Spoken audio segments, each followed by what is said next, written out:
Boa noite a todas e a todos, né? Para aqueles que não me conhecem, meu nome é Rodrigo Gonzalez, eu sou advogado, sou contador e estou presidente do Sescom Campinas. O Sescom Campinas é um sindicato patronal que tem em sua base territorial 18 cidades e representa em torno de 60 categorias, todas elas de serviço, em especial as empresas de contabilidade.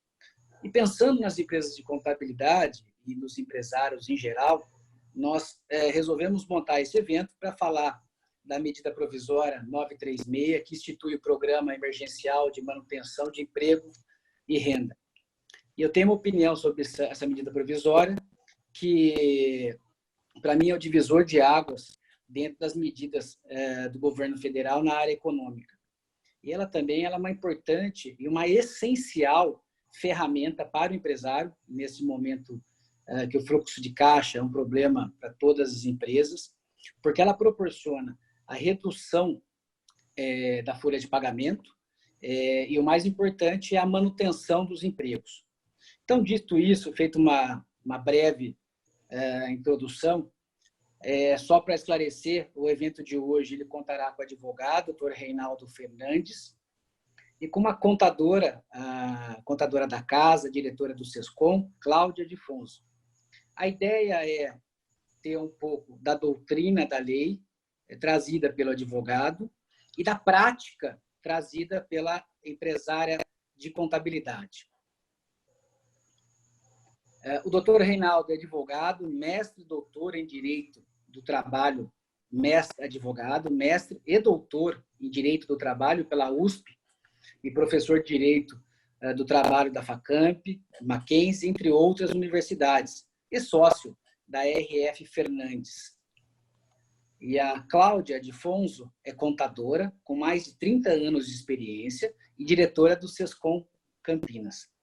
Tá? Os trabalhos serão da seguinte maneira: o doutor Reinaldo vai fazer uma apresentação, na sequência a Cláudia, e depois eu abro a palavra para perguntas. Tá? Antes de passar a palavra para o doutor Reinaldo, eu gostaria muito de agradecer ao doutor Reinaldo e à Cláudia por por eles aceitarem o desafio, né? E desejar a todos um ótimo evento. A palavra está com você, Reinaldo. Muito bem. Obrigado, doutor Rodrigo, pelo convite. É um grande colega, nos conhecemos há muitos anos, um ótimo advogado, e eu tenho certeza que está fazendo um mandato excepcional junto ao Sescom. Agradeço a todos que estão nos ouvindo ou vendo virtualmente, né? Um abraço virtual a todos vocês. E sem mais delongas, eu queria entrar no tema propriamente dito. Então, eu vou compartilhar com vocês uma tela que são 4 slides que eu preparei para a gente trabalhar aqui nos minutos que a gente tem. Então, vou tentar aqui, me dá um segundinho. Me digam se estão vendo corretamente aí. Bom, acho que sim, né? Porque eu também aqui, quando eu divido com vocês, a tela, acho que enquanto eu falo, ela fica grande, aí dá para compreender bem. Vamos começar aqui. Pois bem, vamos lá. Essa regra, essa medida provisória 936, eu queria só fazer um apontamento sobre ela a respeito do cenário que ela está envolvida. Ela está envolvida num sistema. Nós criamos um sistema de um mês atrás, praticamente, ou até menos, de combate a esse desespero, essa pandemia, essa situação de paralisia que nós tivemos nas relações. E por que é importante eu mostrar para vocês esse slide? Porque todo direito deve ser interpretado à luz de alguma coisa. E à luz do que o direito do trabalho é interpretado? Ele é sempre interpretado à luz da sua finalidade social. Não só o direito do trabalho. Isso é uma regra geral de direito. As normas jurídicas devem ser interpretadas à luz da sua finalidade social. Então, você tem aqui, primeiro, uma lei, a Lei 13.979, que é lá de fevereiro, em que ela autoriza o Estado a determinar o isolamento e a quarentena. Aí, depois disso, nós tivemos um decreto legislativo, no dia 20/3, reconhecendo o estado de calamidade pública e liberando o Estado das amarras da responsabilidade fiscal, para que ele pudesse gastar, vamos dizer assim, sem limites. Nessa mesma toada, lá no dia 22 de março, nós tivemos uma medida provisória 927, que estabeleceu uma série de requisitos, série de possibilidades. As férias, o teletrabalho, o banco de horas, diferiu um pouco a questão do FGTS e da segurança do trabalho, empurrou para frente essa discussão, suspendeu os processos administrativos por 180 dias, tornou prevalente os acordos individuais sobre os acordos coletivos, respeitada a convenção coletiva, e suspendeu os contratos de trabalho, autorizou os empregadores a suspenderem os contratos de trabalho. Aí depois nós vimos que no dia seguinte veio uma nova medida provisória cancelando a suspensão dos contratos de trabalho. Depois veio uma medida de sexta-feira, uma medida provisória 944, com o financiamento da folha de pagamento. Ele estabeleceu a ideia do Programa Emergencial de Suporte ao Emprego, um crédito destinado exclusivamente para a folha de pagamentos, para as empresas com receita de 360 mil até 10 milhões em 2019. Colocou como limite o pagamento de até 2 salários mínimos para esses empregados, subsidiado pelo governo.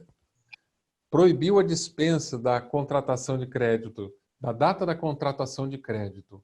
Ele proibiu a dispensa de empregados por até 60 dias após o recebimento da última parcela desse empréstimo, juros subsidiado a 3,75 ao ano e 30 meses para pagar com carência de 6 meses.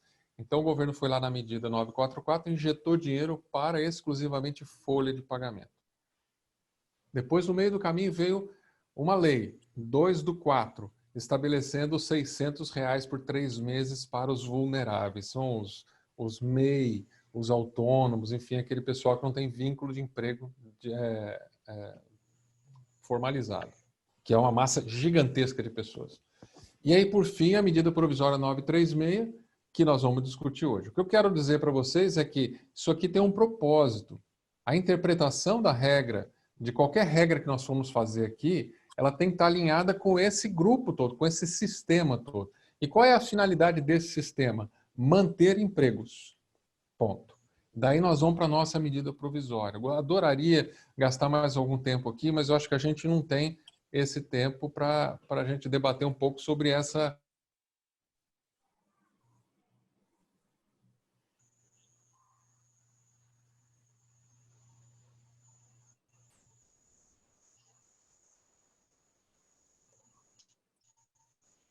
teoria que justificaria a interpretação. Porque o problema do direito, em especial de 2002, ele levou mais de 20 anos para ser votado.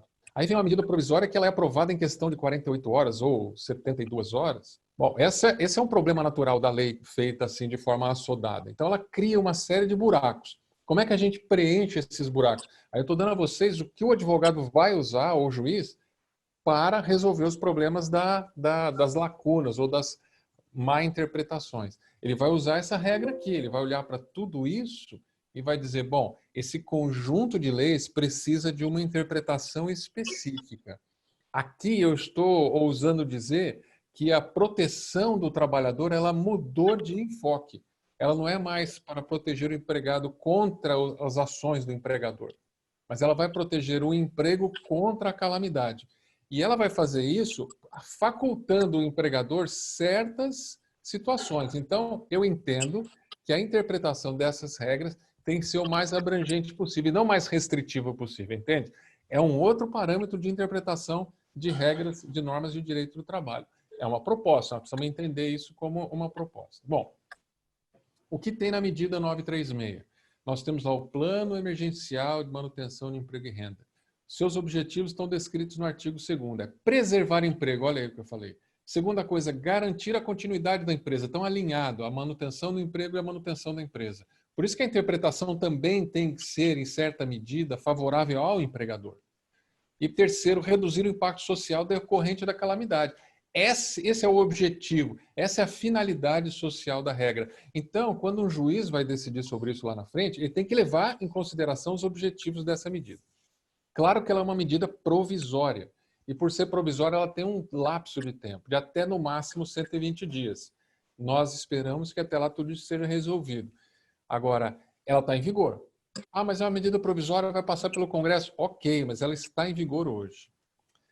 Outra coisa, ela criou o tal do BEPER, que é o Benefício Emergencial de Preservação do Emprego. É o dinheiro que vai para a mão do empregado, para redução de jornada e salário e para suspensão. Então, esse benefício é entregue em razão de redução de jornada e salário e em razão de suspensão de contrato. Não é para dispensa, não é para ajudar o empregador a despedir o empregado. Ele não altera o seguro-desemprego. O empregado continua com o direito ao seguro-desemprego. Eu não sei se tem alguém com o microfone aberto que está dando uma certa interferência. Se pudesse segurar um pouquinho aí. Ele não altera o seguro-desemprego. O empregado continua com o direito. Se ele for despedido amanhã, ele vai ter o direito à mesma coisa. E ele tem como base a alíquota do seguro-desemprego. Por isso que causa uma certa confusão. Bom, no caso de suspensão do contrato, até 100% da suspensão é possível, quem paga é o Estado, no caso de 100% de suspensão, exceto para as empresas que têm faturamento, ou melhor, receita, no ano passado, superiores a 4.800.000. Para essas empresas, elas devem pagar uma parte dessa remuneração que será suprimida do empregado. A empresa paga 30% do salário do empregado enquanto ele estiver numa situação de suspensão, e o Estado paga os outros 70%. Para as empresas que tem faturamento ou receita inferior a 4.800.000 no ano passado, o que elas combinarem a menos, o Estado vai bancar com o seguro e, se elas tiverem 100% de supressão, o Estado faz o valor integral. Além da suspensão, esse benefício também entra no caso das reduções de jornada e salário. E aí nós temos que ver o percentual que vai encaixar na suspensão, na redução de jornada e salário, sabendo que o Estado vai complementar com a parte. Então, imagine que o empregado ganha R$2.000 por mês e o empregador decida que ele, vamos imaginar hipoteticamente, que o empregador decida que ele vai ficar com uma redução de jornada e salário de 50%. O empregador paga os 1.000 e os outros 1.000 o Estado vai pagar num percentual que nunca vai chegar no valor total, pelo menos para quem ganha mais no salário mínimo, vai ser um percentual conforme ele receberia se estivesse no modelo do seguro-desemprego. Aí um terceiro e penúltimo slide. Período de vigência dos acordos. Para a suspensão, é diferente para a redução. Para a suspensão, o período máximo é de 60 dias e eu posso dividir em 2 períodos. Para a redução, o período máximo é de 90 dias. Ele é silente em relação à divisão em 2 períodos. Forma de acordo. A redução de jornada e a suspensão pode ser feita de maneira individual ou coletiva. De maneira individual, se eu obedecer os 3 níveis de redução, não posso inventar nenhum outro nível. Ou é 25%, ou é 50%, ou é 70%, eu posso reduzir de maneira individual. Isso para os empregados com salário até R$ 3.135 e para os empregados que têm mais de R$ 12.202 e que tenham um nível superior. Então, para essas 2 extremidades, eu posso fazer um acordo individual, obedecendo um dos 3 percentuais de redução, 25%, 50% ou 70%. Nessa faixa do meio, eu posso fazer apenas individual, desde que eu respeite apenas a redução de 25%. Bom, coletivamente, eu posso optar pelo individual ou coletivo. Coletivamente, eu posso fazer dentro daquela faixa entre 3 e 12, eu posso fazer qualquer percentual, não apenas os 25%, e para toda a faixa salarial de qualquer empregado, eu posso prever, dentro ou fora desse limite, eu posso prever reduções em percentuais diferentes daqueles 3 fixos para os acordos individuais. Para os coletivos, portanto, eu posso fazer em variações de percentuais diferentes. Garantia de emprego. Essa é a grande contrapartida que o empregador tem que dar. Não pode despedir sem justa causa. Dispensa por justa causa, pedido de demissão ou fim de contrato por prazo determinado não está abrangido aqui. Aqui é despedida sem justa causa. Não posso fazer. Por quanto tempo? Pela duração do período de redução ou de suspensão, mais igual período depois. Então, se eu suspendi o contrato por 30 dias, ele tem garantia de emprego por 30 dias ali, e quando ele voltar, terá por mais 30 dias. E assim, se for com 60, com 45, e assim sucessivamente. Bom, eu queria fazer, doutor Rodrigo, se me permite, porque o tempo é bastante espremido para nós, mas eu acho que talvez a gente tenha que voltar a discutir esse tema, e eu acho que o mais importante é passar para as perguntas. Eu fiz aqui 5 dúvidas que me acometeram enquanto eu estava preparando esse material. Primeira, o empregado que não tem controle de jornada pode se submeter à redução de jornada e salário? Se ele não tem controle de jornada, como é que eu vou submeter a uma redução de jornada e salário? Se eu tenho um empregado que é um gestor, que é um gerente, será que eu posso reduzir se eu não tenho controle dele? Se eu tenho um vendedor externo, será que eu posso reduzir salário? A minha interpretação é de que sim, eu posso. Porque, embora não controle a jornada, ele é contratado para trabalhar 8 horas por dia. Ele só faz o horário dele conforme ele melhor aprouver. Mas eu não controlo isso. Mas ele é contratado para 8. Então, eu posso, sim, reduzir a jornada dele, o período de trabalho dele por dia, de acordo, da mesma forma que eu posso fazer com os demais empregados. Posso variar a redução dentro de 90 dias? Exemplo, 25% nos primeiros 30 dias, depois eu aumento para 50% nos outros dias? Eu não sei se eu fui claro na situação, mas é um caso de eu começar com um percentual e depois aumentar ou diminuir, a depender da situação do mercado. Entendo que sim, a legislação não estabelece um comportamento único e exclusivo a respeito do período. Eu posso começar com um percentual maior e diminuir, e posso fazer o contrário também. E aí vale muito a norma, a técnica de interpretação aqui, ela vale muito baseado naquilo que nós estudamos aqui, que é a ideia de isso fazer parte de um sistema. Não faz sentido eu pincelar uma parte e dizer, não, o empregado, o direito do trabalho, ele sempre privilegia o empregado. Eu sei, em situações normais, sim. Nessa situação de calamidade em que o legislativo e o poder executivo, veja, os 3 poderes estão alinhados com esse negócio. O legislativo editou lei já tem lei para isso, para algumas coisas. O executivo editando medidas provisórias. E o Supremo Tribunal, quando foi perguntado sobre possibilidade do governo quebrar com o limite de orçamento para poder atender a calamidade, também foi concordante. Então, nós temos os 3 poderes de acordo com isso. Então, nos autoriza a interpretar de uma forma, dar um passo um pouco à frente na questão do arrojo, né? Então, eu acho que pode fazer, porque a lei, a medida provisória, no caso, não restringiu. Como ficam os estagiários, aprendizes e intermitentes? Para os intermitentes, tem uma regra no artigo, se não me engano, 18 da medida, um dos últimos artigos dessa medida provisória, que fala que os intermitentes terão o valor de R$600 por 3 meses. Ponto. Não estabeleceu nenhuma condição, se o intermitente ganha mais ou ganha menos, fez uma barra e colocou todo mundo lá dentro. Os aprendizes são empregados e, portanto, podem ingressar nesse modelo da mesma forma. Os estagiários, eu penso que eles não estão inseridos nessa situação de redução ou de suspensão. Porque, diferentemente da outra medida provisória, a 927, que fala sobre férias, etc., fala em home office, a medida provisória 927 autorizou o estagiário a fazer o home office. Mas a 9236, essa que nós estamos estudando, ela não falou sobre o estagiário. Então, eu penso que, no caso dele, a gente tem que fazer um novo contrato, ou um aditivo contrato com a entidade concedente, para fazer esse ajuste. Lembrando que o estagiário não tem o problema de redução salarial que tem o empregado.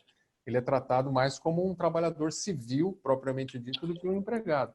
Portanto, me parece razoável entender que eu tenho que fazer um novo contrato com ele. Ele só não entra na ideia da medida. Como fica o empregado comissionista? Pergunta difícil essa. O empregado ganha R$5.000 por mês e comissão é salário. Só que é 2.000 de fixo e os outros 3.000 ele ganhou nas comissões de média. Eu vou reduzir tudo? Penso que a redução tem que atingir apenas o valor fixo, porque as comissões já serão objeto de ajuste conforme as vendas que vão ou não vão sendo realizadas. Então, eu posso atingir o fixo do empregado comissionista. Pode haver redução para menos que o salário mínimo? A resposta é sim. A medida provisória, ela estabeleceu um critério de manter o salário hora.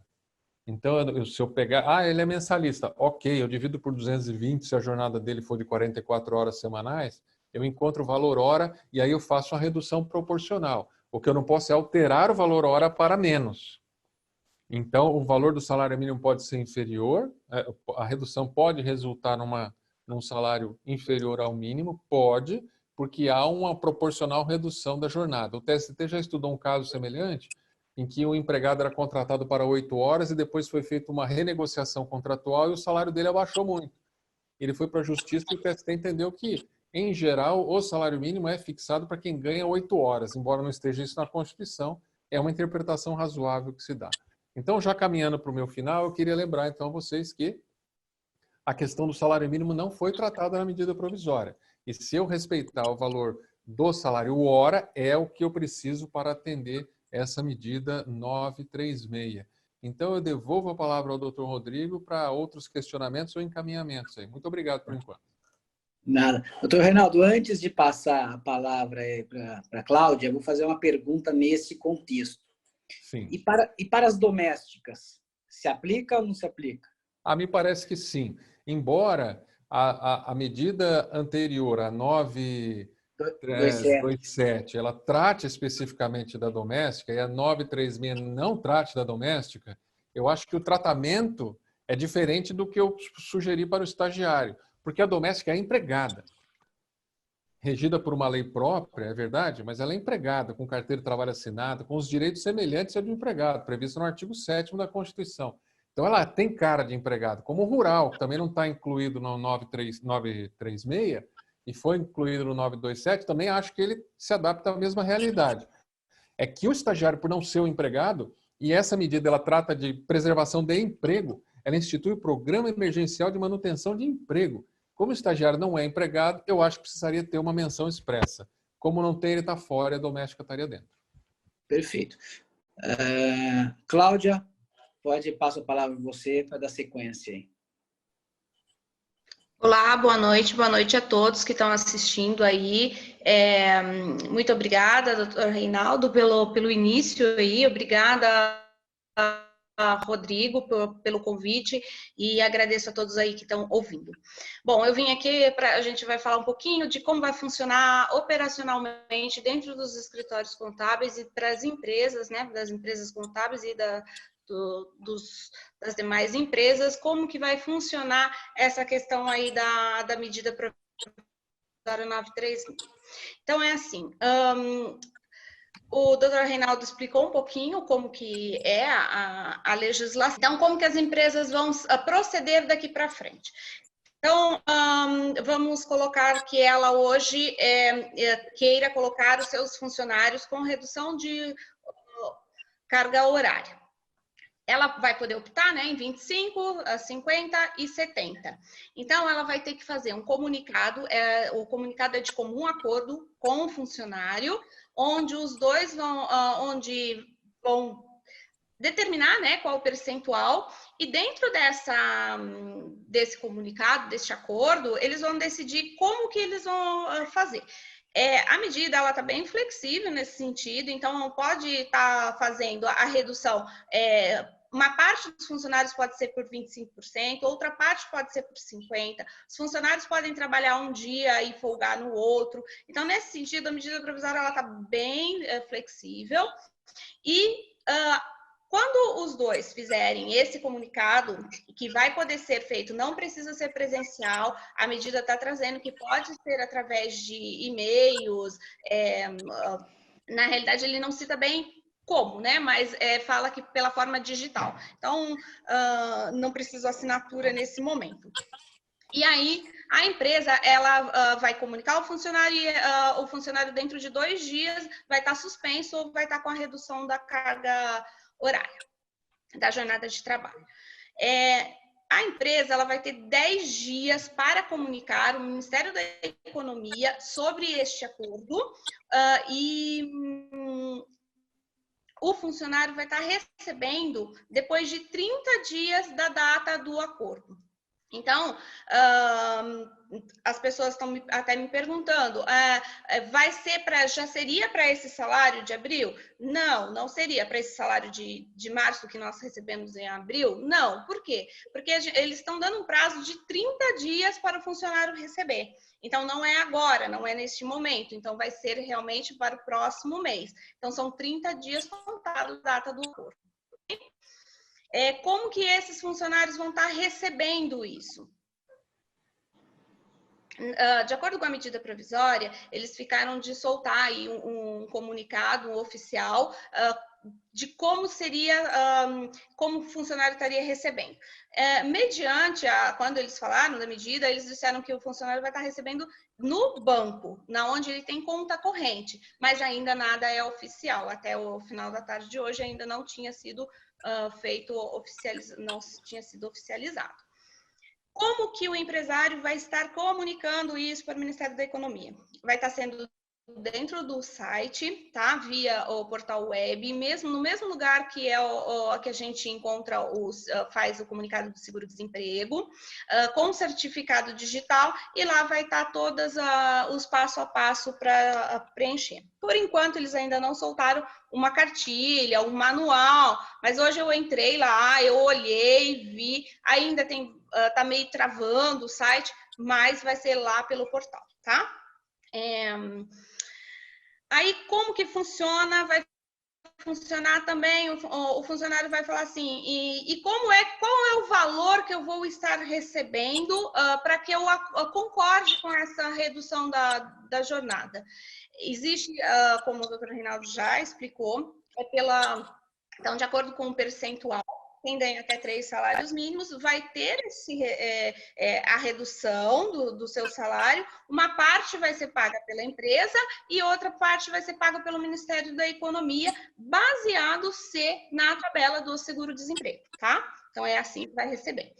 Para quem ganha mais de 3 salários mínimos, vai seguir o teto do seguro-desemprego, que é a média dos 3 últimos salários.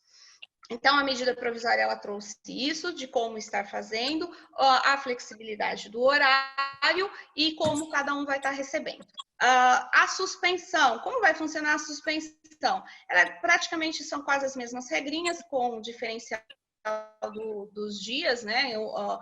Para a redução pode ser até 90 dias e a suspensão somente 60 dias. Então, é praticamente a mesma situação aí, as duas são as mesmas regrinhas, com exceção também das empresas que faturam mais de 4.800.000, que não vão poder reduzir ela só vai poder reduzir até 30%, até 70%, né? 30% ela vai estar arcando aí no caso de suspensão.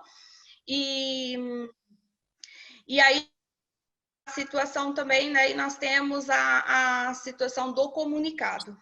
Além da empresa ter que fazer comunicado para o Ministério da Economia, ela também é obrigada a fazer o comunicado para o sindicato da categoria. Como vai ser esse comunicado? Também através de e-mail. Hoje eu entrei em contato com alguns sindicatos realmente já estão pedindo por e-mail, ela não precisa ser presencial, a medida provisória está trazendo que por meio digital, então vai ser por e-mail, pode ser que alguns sindicatos esteja abrindo alguma janela, alguma coisa dentro do próprio site, mas por enquanto também isso eu acredito que vai ser de sindicato para sindicato, tá? No caso de retorno, a medida provisória, assim que ela acabou o decreto da calamidade pública, o prazo que eles vão extinguir, o funcionário vai ter 2 dias corrido para voltar a trabalhar. Então, encerrando a medida provisória, 2 dias depois, o funcionário retorna. No caso de férias, como que funciona? Se o meu funcionário está de férias, eu posso cancelar as férias para que ele adote a medida provisória? Na medida provisória não está dizendo nada sobre isso. Porém, na minha opinião, como que funcionaria? Por que eu vou cancelar as férias do meu funcionário se eu já paguei as férias e já me utilizei da medida provisória 927? Então, não compensa nem para a própria empresa. Eu tenho prazo para fazer isso, eu posso aderir à medida provisória hoje, posso aderir no final do mês de abril, se ainda continuar tudo isso. Então, minha orientação segue-se as férias do funcionário e depois, se for o caso, entra com a suspensão ou com a redução da jornada de trabalho. Eu acredito que seja isso, que é como vai funcionar aí essa situação da medida provisória aí 936. Tá. Cláudia, obrigado pela sua explanação. E aí eu faço uma pergunta para o doutor Reinaldo. Começo aqui as perguntas, né? Eu já tenho algumas prontas, eu estudei direitinho aqui, eu sou um bom aluno. Então vamos lá. Considerando que esse ato ministerial ele ainda não foi promulgado, não foi editado, o doutor, na condição de advogado, e como advogado mensura risco, né, muito bem, é aconselhável as empresas já celebrarem seus aditivos, já comunicarem os seus empregados, ou é melhor esperar esse ato ministerial? Então, a medida provisória, Rodrigo, ela fala que vai valer a partir do momento em que eu celebrar o contrato com o empregado. O Estado vai pagar a ele essa supressão salarial 30 dias da data da celebração do contrato. E aí ele diz que o empregador tem até 10 dias da data da celebração para comunicar ao Estado. Então, nós temos 2 prazos aí. Eu não vejo motivo nenhum para a gente esperar o Estado fazer qualquer tipo de providência para autorizar a comunicação, porque ele só vai contar o tempo a partir do momento que ele disponibilizar a ferramenta. Não faz sentido, a não ser que eles comam uma bola muito grande, passar 10 dias para disponibilizar a ferramenta e cobrar multa das empresas, porque elas não comunicaram dentro dos 10 dias, não faz sentido. Então, a lógica mostra que a empresa que precisa, aquelas que não têm opção de férias, não têm opção de home office, não têm opção de licença, antecipação de feriado, banco de horas, que é o que ainda está na medida velha, essa medida nova é uma medida mais dura em termos de impacto na relação do empregado e empregador. Então, se você não tem outra opção, faça logo, mas faça com um contrato, um aditivo contratual que preveja claramente isso. E aí vai uma dica. Eu estava aqui, enquanto eu falava com vocês, eu recebi de um grupo de pesquisadores da USP em São Paulo, do GETRAB, aliás, um abraço para eles, um abraço também aos meus amigos do Grupar, um grupo de recursos humanos de 30 anos da qual eu participo, gente muito antenada e está nos ouvindo aqui. Esse grupo de São Paulo veiculou para nós uma decisão liminar que saiu agora do Ricardo Lewandowski, do Supremo Tribunal Federal, dizendo uma coisa meio estranha, mas me parece que o que ele quis dizer na concessão da liminar é que esses acordos individuais de suspensão de contrato e de redução de jornada, preste bem atenção, esses acordos, segundo ele, deverão ser encaminhados ao sindicato, que terá um prazo para dizer se ele quer participar da negociação ou não. Se ele ficar quieto, é como se ele tivesse concordado com essa situação. Agora a pergunta é, e se ele não ficar quieto? E se ele quiser participar desse processo, será que a gente vai esticar esse negócio? Será que nós vamos alongar isso de forma a comprometer o resultado útil dessa medida? Então, vamos lá. Dica número 1. Você já tentou férias coletivas? Já tentou banco de horas? Já tentou antecipação de feriados e não funciona?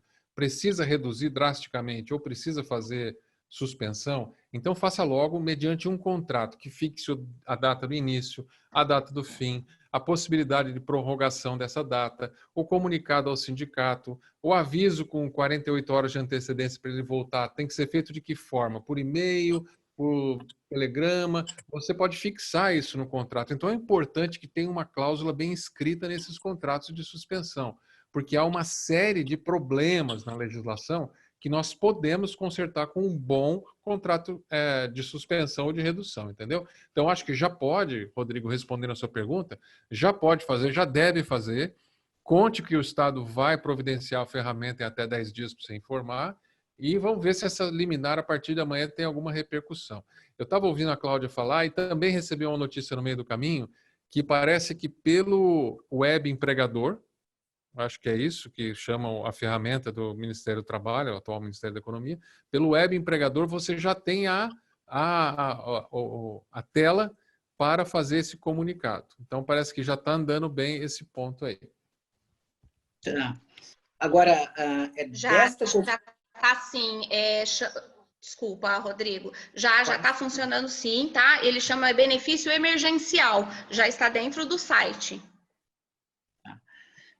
Agora, doutor Reinaldo, em relação à comunicação do sindicato, por essa decisão, ela não é apenas através de um acordo individual entre empresa e funcionário, ela não é uma simples ciência do sindicato. Há a possibilidade do sindicato laboral se manifestar e querer entrar nessa negociação entre empresa e colaborador? Então, a medida provisória me autoriza a fazer a negociação naqueles parâmetros que nós conversamos, me autoriza a fazer diretamente com o empregado.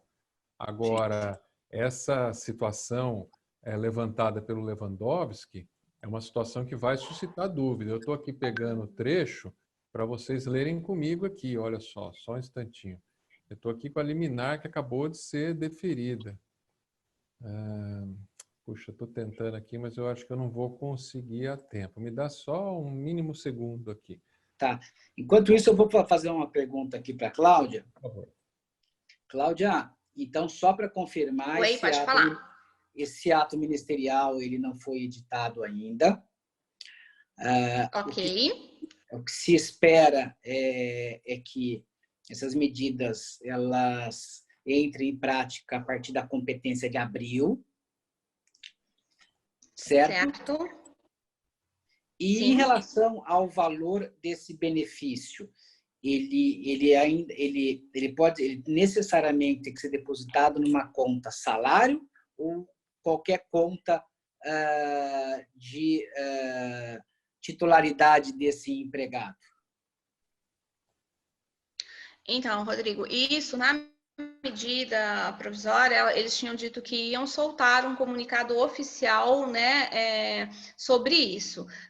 No dia que eu até assisti a live do próprio ministro da Previdência, ele disse que seria conta do funcionário e que eles estariam fazendo da maneira mais fácil para o funcionário receber, para que não tivesse nenhum tipo de burocracia. Mas, na medida, não fala nada e até o momento não saiu nada oficial.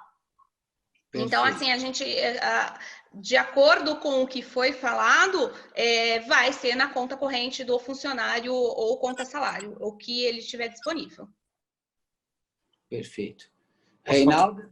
Então, essa aqui é o trecho da liminar que foi concedida agora à noite, enquanto a gente se preparava para entrar no ar. É uma ação direta de inconstitucionalidade 6363, e ele diz assim, o Lewandowski: liminar deferida, com fundamento nas razões acima, defiro em parte, para a interpretação conforme a Constituição, de maneira a assentar que os acordos individuais de redução de jornada de trabalho e de salário ou de suspensão temporária de contrato deverão ser comunicados pelos empregadores aos respectivos sindicatos laborais, isso já estava na medida, no prazo de 10 dias, estava na medida, contado da data da sua celebração, para que, isso aqui é importante, querendo o sindicato, deflagre a negociação coletiva, importando sua inércia em anuência com o acordado pelas partes. O que significa isso, nós ainda não sabemos. Para que, querendo, deflagre a negociação. Tá, e se ele quiser, ele vai iniciar uma negociação coletiva. Ok, e o contrato individual que celebrou a suspensão, baseado na medida provisória, o que acontece com ele? eu estou entendendo, do jeito que está escrito aqui, que serão duas coisas em paralelo. A primeira é, estará valendo o acordo individual enquanto o sindicato senta para negociar comigo. E ele pode criar outras condições ou não criar condição nenhuma, mas eu não estou entendendo que essa liminar impede a vigência dos acordos individuais. Por vários motivos, vou citar dois. Primeiro, porque a liminar não é precisa em relação a isso. E segundo, porque aquilo que eu falei no começo, há um sistema que foi criado para superar a pandemia. Não é uma situação de exploração do empregador pelo empregado, é uma situação de sobrevivência. E na situação de sobrevivência, eu estou autorizado a interpretar que as normas devem ser interpretadas de uma maneira mais equilibrada e não tão em favor do empregado.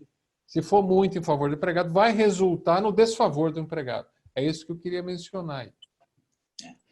Então, aqui pelo texto da decisão, ele poderá iniciar a negociação coletiva. Sim. E aí, quando ele menciona a negociação coletiva, imaginamos que seja o acordo coletivo.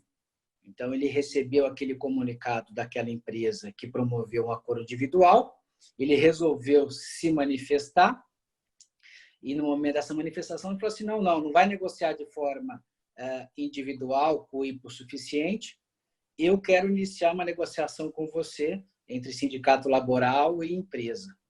É isso aí. Isso é perigoso, né? Ou isso, na verdade, é uma consequência que não está na medida provisória e as empresas não têm conhecimento disso quando optam pelo acordo individual, né? Você trazer o sindicato laboral a bater as suas portas. Então, é isso. Como eu disse, por que a medida autorizou a negociação individual? Porque pela via coletiva, que é o correto, não é possível ser feito isso. Não dá para fazer isso com o tempo que nós temos. Eu tenho colegas que estão procurando sindicatos para firmar outros acordos, os sindicatos simplesmente, alguns laborais, fecharam as portas. Simplesmente estão dizendo assim, ó, por conta da pandemia nós estamos fechando as portas, se quiser nos contactar, fale por meio de uma mensagem de WhatsApp. Como é que eu resolvo um problema emergente com uma situação em que o sindicato vira as costas? É claro que ele vira as costas para não negociar a tragédia. Eu entendo a estratégia do sindicato, para não negociar a desgraça. Agora, se ele não faz isso, qual que é então a finalidade da medida? Eu avalio a medida excepcionalmente boa. Avalio como uma medida excepcionalmente boa, conhecendo a forma de produção legislativa do Brasil, que é muito sofrível.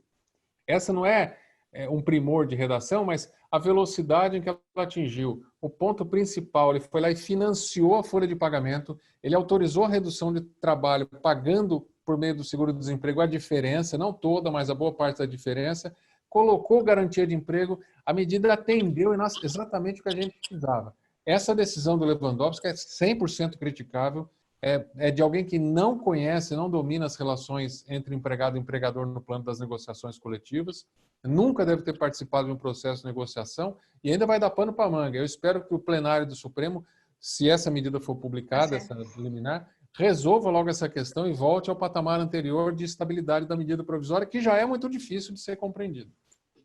Porque essa situação, ele vai, assim, pelo que eu estou entendendo, é uma situação que vai dificultar algo que eles passaram estudando um tempo para deixar a medida provisória mais transparente, clara e fácil, e aí, de repente, vem uma situação dessa, onde vai estar dificultando as empresas, junto com os seus funcionários, de fazer esse acordo, né, e optar pela medida provisória. Então, assim, realmente ele vem de encontro a tudo que a medida provisória está colocando para nós. Então, assim, eu, meu entendimento agora, dificultaria totalmente. Sabe o que é, Cláudia? É que a Constituição, ela traz no artigo 7º que o salário só pode ser reduzido, inciso 4º ou 6º, me foge agora, só pode ser reduzido por meio de negociação coletiva. A Constituição diz isso. Aí vem uma medida provisória querendo alterar essa ordem da Constituição. Essa é a crítica que se faz. Por isso que veio essa ação direta de inconstitucionalidade para dizer o seguinte, essa medida está contrária à Constituição. Ela está mesmo contrária à Constituição. Mas se eu observar a Constituição numa situação de estabilidade da sociedade, numa situação Normal. caos, eu preciso ter medidas de guerra, eu preciso ter medidas para resolver esse problema do caos. E essa da medida provisória me parece a menos nociva possível, entende? Então, eu retiro, são só 30, são só 60 ou 90 dias, com garantia de emprego. Sim. Então, eu não consigo conceber nenhum empregador que vai colocar alguém em suspensão de contrato de trabalho só para poupar recurso. Nunca vi isso. Então, manda embora logo de uma vez. Se eu não tenho necessidade daquele empregado, eu vou deixar ele em casa para que o Estado pague para ele e eu não pague nada por 60 dias. Que vantagem eu levo nisso? Nenhum empregador vai fazer isso. É como o medo do intermitente, como tiveram no passado. Agora, o intermitente, todo mundo vai trocar por intermitente. É um ledo engano, ninguém trocou ninguém por intermitente. O intermitente foi adaptado a hotéis, restaurantes, feiras. As fábricas continuam com trabalhadores de 8 horas por dia. Então, eu acho que isso é um certo engano, há um sofisma por trás disso. Há uma tentativa de nos enganar em certos pontos. O mundo inteiro está resolvendo isso. A Itália tem uma promoção semelhante à do Brasil. A Argentina fez uma coisa equivocada, que colocou de cima para baixo a obrigação de nenhum empregador despedir empregados por 60 dias, se não me engano. Nenhum empregador pode despedir empregados. Não teve nenhuma vantagem para as empresas, mas houve uma lei populista, criando uma garantia de emprego irreal, ilusória. Porque lá na frente as empresas vão quebrar, se o governo não tiver uma medida alternativa. E os dois estão sofrendo. Por isso que eu acho que a medida provisória tem esse ponto favorável de juntar essas coisas que estão negativas e tentar transformar esse limão numa limonada. Tem uma Exatamente, questão... limão numa limonada. Tem uma questão aqui que eu acho que ela poderia ser direcionada, ela é bem propícia ao SESCOM, até porque a convenção do SESCOM ela prevê o pagamento do auxílio refeição ou alimentação, né? Então, direcionado para o doutor Reinaldo, e esse pagamento é em número idêntico aos dias trabalhados. Quando a MP menciona que o trabalhador faz jus a todos os benefícios concedidos pelo empregador, como fica a questão do auxílio refeição, alimentação, no caso de suspensão do contrato de trabalho? Rodrigo, essa questão é uma questão que não é exclusiva do SESCOM. Há várias categorias que prevêem vale alimentação, vale refeição vinculada a dias de trabalho e não é uma questão fácil de resolver, porque ela está no meio de dois caminhos. Primeiro, a medida provisória diz que os benefícios devem ser mantidos como para todos os empregados. Ok. Aí, se os benefícios devem ser mantidos, também devem ser mantidas as condições para aquisição daquele benefício. Então, se a condição é, por exemplo, assiduidade, e o empregado não veio trabalhar, então eu posso tirar aquela cesta básica ou aquele vale alimentação? Se está vinculado a dias de trabalho e ele não está trabalhando, será que eu posso tirar dele? Se eu for pensar friamente, olhar para a cláusula da convenção, eu vou dizer que pode tirar. Se eu olhar friamente para a lei, eu vou dizer que não pode tirar para a medida provisória. O benefício tem que ser mantido. Então, eu tenho que ter uma interpretação mais ponderada. E uma interpretação mais ponderada me leva ao seguinte raciocínio. O empregado vai perder o direito porque ele não foi trabalhar? Ou ele vai perder o direito porque porque uma calamidade pública impediu dele trabalhar? Então, eu estou achando que é essa segunda circunstância. Porque o que os empregadores queriam, eu imagino que estava na cabeça dos dirigentes sindicais na negociação, estabelecer um valor vinculado ao dia trabalhado. Porque quando ele não vier trabalhar, com uma falta, ele perderia o direito ao vale. Então, ele perderia na falta o dia trabalhado, o DSR e o vale do dia. Então, a finalidade era manter o empregado vindo ao trabalho. Agora, se foi essa a finalidade, a situação de calamidade não atinge esse empregado. Vou resumir. Eu estou entendendo que porque ele está impedido de estar na empresa trabalhando, o vale alimentação nas condições da convenção do SESCOM obriga a empresa a permanecer pagando. Até porque esse benefício tem um cunho social muito grande. É como a assistência médica. Então, só nos casos em que o benefício é claramente utilizado para um fim que seria impossível de ser cumprido com a suspensão. Por exemplo, o Vale Transporte. Não faz sentido eu adiantar o Vale Transporte para o empregado ou reembolsá-lo de quilometragens se ele não está vindo trabalhar. Agora, a alimentação, ele continua se alimentando. Então, aí ele tem um apelo social que me leva a concluir que, como ele não pôde estar na empresa, não por vontade dele, mas por uma questão de calamidade, ele deve continuar recebendo o vale. Sim. Nós temos aqui uma colocação via YouTube da Eliane Santarosa perguntando para o SESCOM em relação ao canal de acordo via SESCOM e sindicatos. Então, só esclarecendo que nós já entramos em contato com os sindicatos laborais para realizar um aditivo à nossa convenção coletiva. Até é importante destacar que a própria MP ela prevê a facilidade na publicação de editais de assembleias, porque a negociação coletiva ela tem que necessariamente passar por uma assembleia, então ela oferece já toda uma facilidade disso. Mas ainda não tivemos retorno dos sindicatos laborais, e até pela uma questão de algumas centrais entenderem pela inconstitucionalidade da MP, eu não sei necessariamente se nós teremos êxito nessa negociação coletiva, tá? Mas o SESCOM Campinas está tentando, juntamente com os SESCOMs do Estado, e aí o SESCOM vai mantendo a informação pelos seus vias de comunicação, via Face, Instagram, e-mail marketing e WhatsApp, tá? Reinaldo, tem uma pergunta aqui da Ana Silvia Arioli, uma afirmação, e se o seguro-desemprego paga 0,8% do salário mínimo, haverá uma redução do valor do salário total. Isso é ok? E isso tudo bem? Não há maiores riscos à empresa? Não sei se eu entendi bem, mas sim, haverá uma redução, a pessoa vai sair. Vamos imaginar que o empregador tenha combinado com ela uma redução de 25% do salário. Ela vai ter 25% a menos de trabalho também. Então, ela vai para casa, o empregador vai pagar 75%. Os outros 25% o Estado vai pagar, mas não vai pagar todo ele.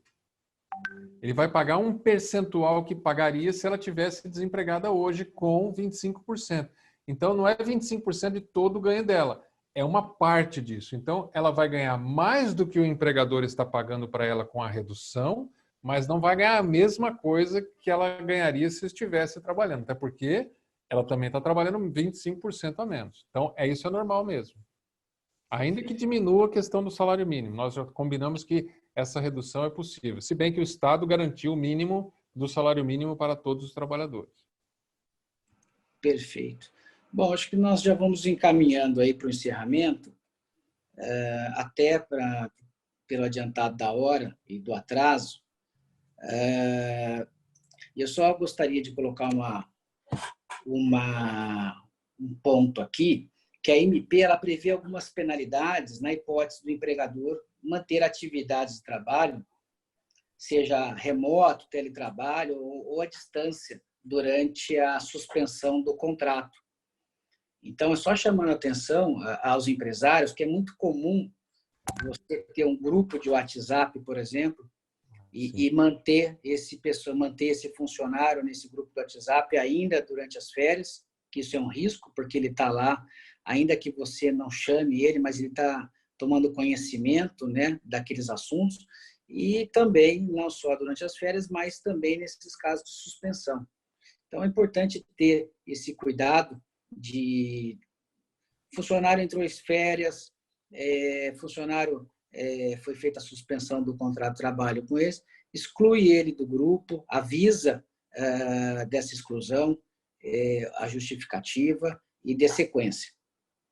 Eu vou agora caminhar para o fechamento e vou devolver a palavra para o Reinaldo, para a Cláudia, para algumas considerações finais. Tá bom. Reinaldo, quiser começar? Vamos lá, muito rapidinho. Eu agradeço mais uma vez a audiência de todos, o convite feito pelo Dr. Rodrigo, a parceria com a Cláudia, muito obrigado. estão acontecendo várias mudanças. Eu estou à disposição para a gente fazer uma outra, se necessário. Acabou de sair uma medida provisória 945 que fala do trabalho, suspensão do trabalho na atividade em porto. O governo está fazendo uma pulverização de medidas provisórias. Isso não é legal e causa uma dificuldade muito grande, mas, ao mesmo tempo, ele está resolvendo de alguma forma. Precisa ficar antenado, precisa ficar de olho. Eu recomendo o site do Planalto do governo federal para ficar antenado com relação a isso. E, se precisar, Rodrigo, estou à disposição para a gente fazer um complemento, porque isso merece outras conversas. Perfeito. Cláudia, quer fazer algumas considerações? Sim, primeiramente também, né, agradecer aí vocês pela oportunidade, obrigado pelo Dr. Reinaldo por ter esclarecido bastante dúvidas aí também. Uma das coisas que você acabou falando, Rodrigo, que é essa questão aí do WhatsApp, tomem cuidado, porque qualquer tipo de solicitação para o funcionário vai ser excluído a suspensão e o empresário vai ter que arcar com todas os salários, né? Então tem que tomar muito cuidado nesse sentido. Tomem muito cuidado também na questão do funcionário, dos acordos, da jornada, do que realmente, como o Dr. Reinaldo falou, temos que ter um belo de um contrato aí para que os empresários não sofram lá na frente, porque como todos ainda ninguém sabe como vai ser no judiciário lá na frente, então vamos tomar todas as precauções necessárias, tá? Me coloco à disposição para as perguntas também, caso queiram, pode me encaminhar perguntas, eu vou estar respondendo o que precisar. Caso queira também, mais um dia, eu me coloco à disposição para estar aí esclarecendo todas as dúvidas. Perfeito. Em relação ao aditivo do contrato, o SESCOM está providenciando um modelo, tá? E, assim, para quem está assistindo e tiver interesse desse modelo, pode entrar em contato no telefone do WhatsApp do SESCOM, tá? Que é o 99687-2865. Código 19 99687-2865. E aí, solicitar no WhatsApp, nós encaminharemos um modelo. Eu acho que é uma forma do SESCOM colaborar com seus associados e representados. Tá? Antes de encerrar, gostaria muito de agradecer as pessoas que estão assistindo e as pessoas que passaram por aqui também. Esse é a primeira live do SESCOM, tá? E eu gostei muito, apesar do atraso, mas eu acho que é uma forma muito importante do SESCOM se comunicar com seu associado, com seus representados, e é o SESCOM se adaptando, né? Novamente se adaptando rapidamente a uma situação. E assim eu costumo sempre dizer que aquele que sobrevive não é o mais forte, não é o mais inteligente, é aquele que se adapta.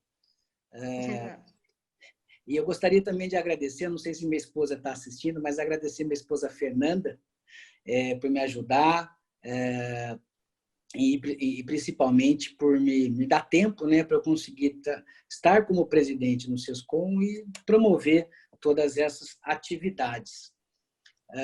Gostaria de ressaltar a importância das empresas de contabilidade nesse momento de pandemia. Se a empresa de contabilidade sempre foi um ator essencial, um ator social essencial ao desenvolvimento das empresas, nesse momento de pandemia, a empresa de contabilidade é um ator social fundamental à sobrevivência das empresas, tá? E eu converso com muitos empresários contábeis que estão trabalhando 10, 12, 14 horas por dia para dar conta da demanda dos seus clientes, e eu acho que esse profissional ele tem que ser, sobretudo, valorizado, tá? E o cliente tem que entender da importância da contabilidade, do contador para o futuro, e nesse caso aqui, para a sobrevivência da sua empresa. Tá? Dito isso, eu gostaria novamente de agradecer a todos e... Posso falar? Claro, Reinaldo. Desculpe, para quebrar o gelo, né? Hoje à noite nós vamos bater palma para os contadores. Os contadores para os advogados trabalhistas. Muito bom. Ó, deixa eu dar um recado, ainda bem que você me interrompeu, eu estava esquecendo. Amanhã, dia 7/4, às 17 horas, nós teremos uma live também desse assunto, da medida provisória, mas será promovida pela FENACOM. Tá? Ela vai ter a participação do Sérgio Aprobato, que é o presidente da FENACOM, e do Bruno Dalcomo, que é o secretário de Trabalho do Ministério da Economia, que é um dos principais responsáveis aí pela elaboração da 936. Tá? Essa transmissão ela se dará pelo canal do YouTube da FENACOM. Tá bom? E agradeço mais uma vez aí, desejo uma ótima... Por favor. Então, também vou disponibilizar uma ferramenta, tá, para os empresários ou empresas contábeis ela já está prontinha para fazer os cálculos de todos os funcionários, caso optem pela redução ou a suspensão. Então, eu também posso disponibilizar a planilha aí com esses cálculos. Legal. Eu acho que você pode me passar o link, a gente disponibiliza via mídias sociais do Sescom. Ok. Tá legal? Bom, legal. gente, é isso aí. É isso aí. Alguém mais colocou alguma colocação de finalzinho? Da minha parte, não. Cláudia? Tudo certinho. Vamos voltar para casa. Eu estou acompanhando o pessoal aqui. O pessoal tem gostado bastante aqui do que nós falamos, viu? Bom. Então, boa noite a todos aí. Obrigado novamente, viu? Até. Obrigada, boa noite. Até. Valeu, Reinaldo. Valeu, Cláudio.